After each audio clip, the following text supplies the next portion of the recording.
বাংলার চিত্রটা যদি আমরা দেখি, মূলত বিরোধীরা যেটা অভিযোগ করছেন যে বাংলার জন্য কোনো কিছু বাজেটে মানে বিশেষ ভাবা হয়নি বা বাংলাকে বঞ্চিত করা হয়েছে, স্পষ্ট কথাই যেটা বলছেন অভিষেক বন্দ্যোপাধ্যায়। দেখুন, আমি একটা আপনাকে খুব পরিষ্কার কথা বলি, কয়লা গরু বালি খাওয়া লোকজনদের বুদ্ধিটা একটু আলাদা রকমের হয়। সে কারণে ওরা বুঝতে পারে না যে বা ওরা মানতে চাইছে না হয়তো যে মহিলারা আজকে বাংলায় আছে তারা বাংলার মহিলা হয়তো নয়, এটা তারা মানতে চাইছে না। কারণ মহিলাদের জন্য যে বরাদ্দটা করা হয়েছে তার কথা কিন্তু তারা একবারও বলেনি।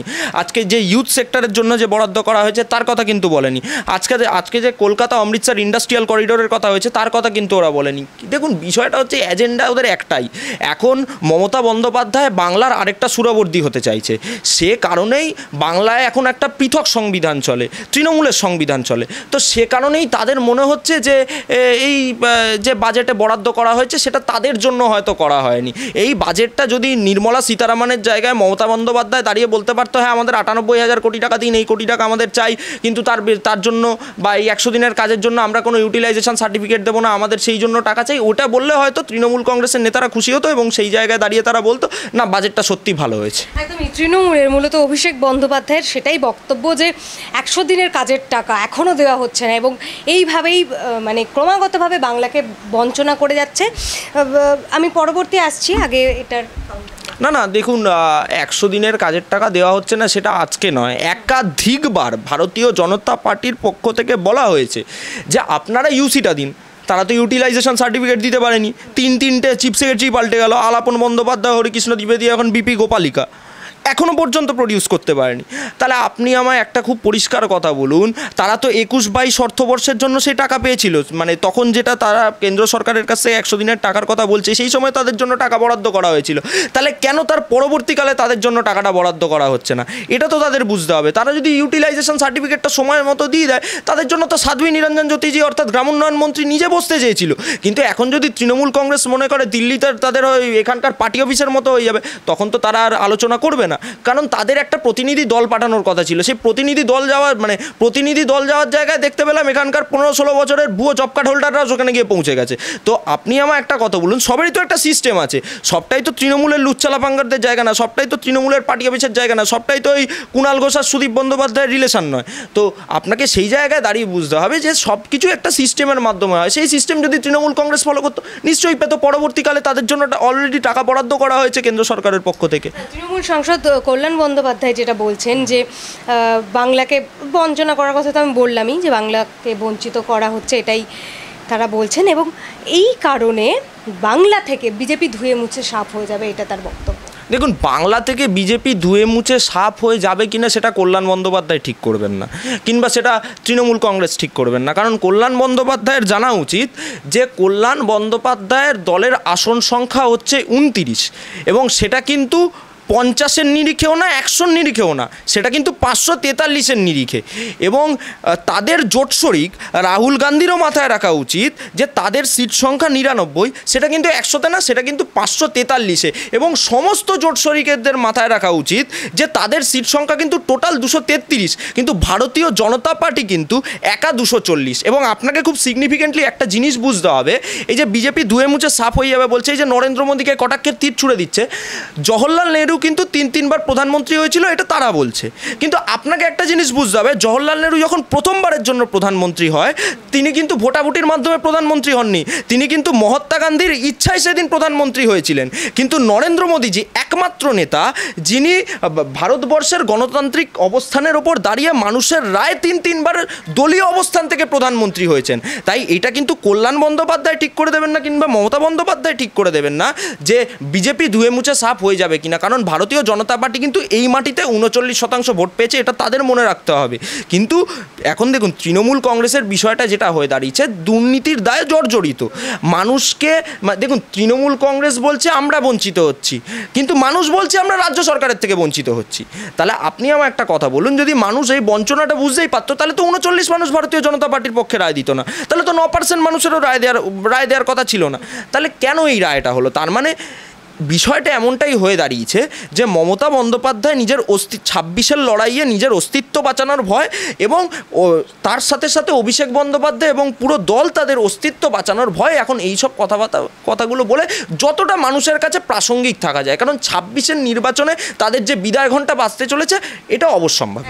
বাজেট নিয়ে তো রাজনীতি সরগরম হয়ে উঠেছে, কিন্তু তার পাশাপাশি আমি একটু বাংলাদেশ ইস্যুতে আসি। মমতা ব্যানার্জি তিনি বলছেন যে বাংলাদেশ নিয়ে যা মন্তব্য করার ভারত সরকার করবেন, কিন্তু তারই সঙ্গে যে কথাটা তাৎপর্যপূর্ণভাবে তিনি বললেন যে তিনি আশ্রয় দেবেন, যদি কোনো বাংলাদেশে অসহায় তার কাছে আশ্রয় চাইতে আসে আশ্রয় দেবেন। এই নিয়ে কি প্রতিক্রিয়া? এর পেছনেও কি কোনো রাজনৈতিক চাল থাকতে পারে এই মন্তব্যের পিছনে, কি মনে হয়? আপনি আমার একটা কথা বলুন তো, আজকে মমতা বন্দ্যোপাধ্যায় কি আশ্রয় দিতে পারেন? মানে কেউ এলে তিনি আশ্রয় দিতে পারেন? 1951 UN কনভেনশন বিল যেটা ছিল সেখানে কিন্তু পণ্ডিত জওহরলাল নেহরুও সই করেননি, যেখানে রিফিউজিদের আশ্রয় দেওয়ার কথা বলা হয়েছিল, কারণ তিনি সেই সময় porous nature of south eastern মানে এশিয়ার সাউথ ইস্টার্ন কান্ট্রিজগুলোর ব্যাপারটা খুব পরিষ্কারভাবে বুঝতে পেরেছিলেন, যার কারণে সাউথ ইস্টার্ন এশিয়ায় যে আপনার দেশগুলো ছিল সেগুলোতে কিন্তু ম্যাক্সিমাম জঙ্গিতে ভরে গেছিলো। সেই সময় কিন্তু জওহরলাল নেহরুও UN কনভেনশনে সই করেননি।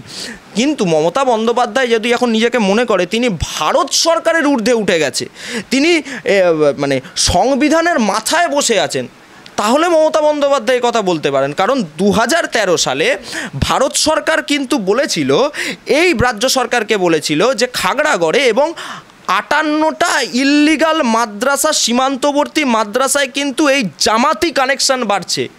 সেই সময় কিন্তু মমতা বন্দ্যোপাধ্যায় কোনো পদক্ষেপ নেননি। বিষয়টা যেটা হয়েছিল সেটা হচ্ছে নিজের ভোট ব্যাংক ধরে রাখায়। প্রক্রিয়াকরণটা চালিয়ে যাচ্ছে, কারণ জানে, আপনাকে একটু আগেই আমি বললাম যে 26-এর বিদায় ঘণ্টা বাজবার আগে যদি কিছু মানুষকে এখন অনুপ্রবেশ করিয়ে নিজেদের ভোট ব্যাংকটা ধরে রাখা যায়, তাহলে হয়তো 26-এর পরে মমতা বন্দ্যোপাধ্যায় ভাবছেন আমি বাংলার সুরাবর্তী হতে পারি। এটা না হয় মমতা ব্যানার্জির বিরোধিতা করার জন্য এই একটা অ্যাঙ্গেল আপনি বললেন, কিন্তু মানে পার্শ্ববর্তী দেশ সত্যিই যদি কেউ মানে অসহায় হয়, আশ্রয় প্রয়োজন হয়, আপনার কি মনে হয় ভারতবর্ষের কি আশ্রয় দেওয়া উচিত কি উচিত নয়? এরকম করে কোনো দিন আশ্রয় কি দেওয়া যায়? আপনি আমায় বলুন, এরকম করে কোনো দিন আশ্রয় দেওয়া যায়? না, সে সরকার সিদ্ধান্ত নেবে, এবং কালকে সেখানে বৈঠকও হয়েছে, কেন্দ্র সরকার বৈঠকও করেছে এটা নিয়ে, প্রতিরক্ষা মন্ত্রক সেখানে বৈঠক করেছে, সেখানে রাজনাথ সিংও উপস্থিত ছিলেন এবং মমতা বন্দ্যোপাধ্যায়ের প্রতিনিধি কল্যাণ বন্দ্যোপাধ্যায় সেখানে উপস্থিত ছিলেন। কিন্তু এবার বিষয়টা হচ্ছে যদি সবটাই চুকিতকিত মনে করে ফেলে এখন রাজ্য সরকার, তাহলে তো সেটা মুশকিল হয়ে যাবে না?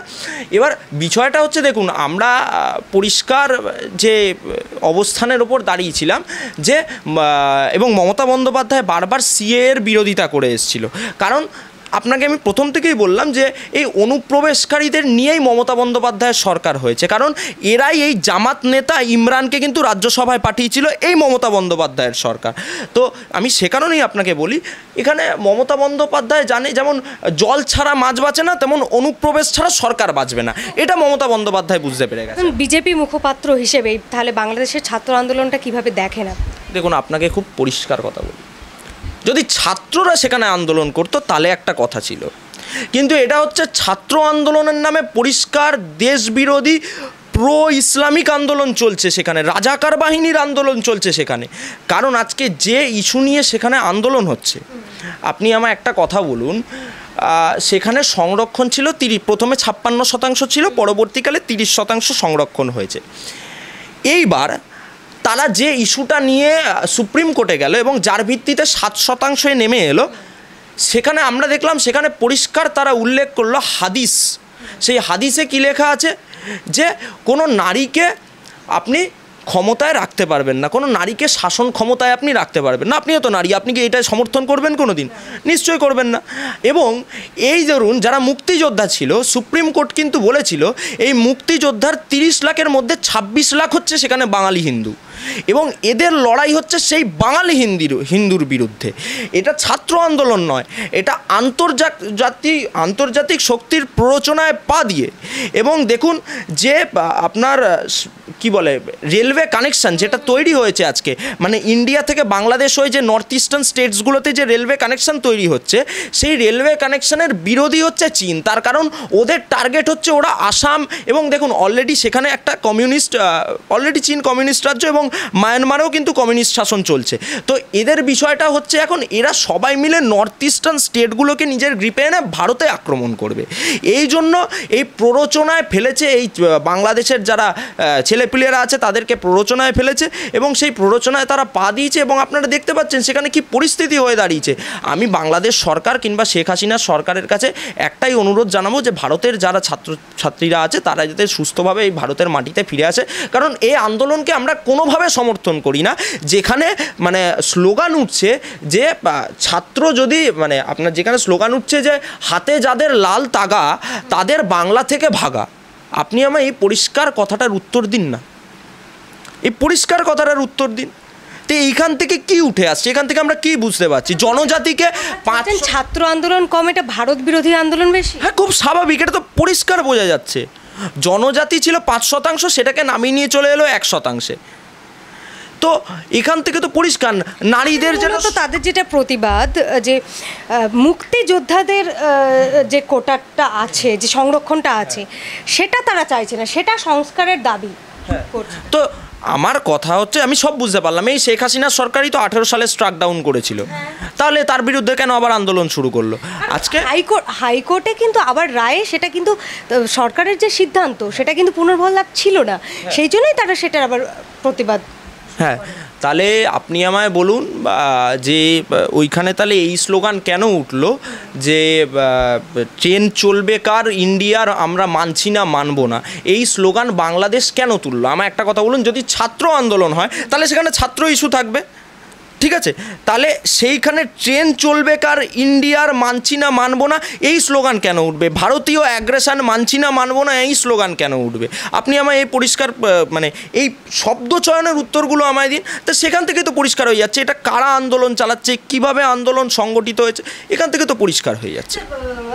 হাসিনা সরকারের বিরুদ্ধে তারা আন্দোলন করছে এবং এখন হাসিনা সরকার তারা ভারতের যে সরকারের তাদের একটা বন্ধুত্বপূর্ণ সম্পর্ক, এটাও তো হতে পারে যে সেই কারণ যেহেতু হাসিনা সরকারের তারা বিরোধিতা করছে তাই সেই জন্য তার যে বন্ধুত্বপূর্ণ সম্পর্ক যে পার্শ্ববর্তী দেশ সেই জন্য তাদেরও বিরোধিতা করছে, এমনটাও তো হতে পারে। না, কথাটা হচ্ছে পাকিস্তানের চাই 71-এর বদলা এবং চীনের চাই নর্থ ইস্টার্ন ইয়েগুলোর ওপর।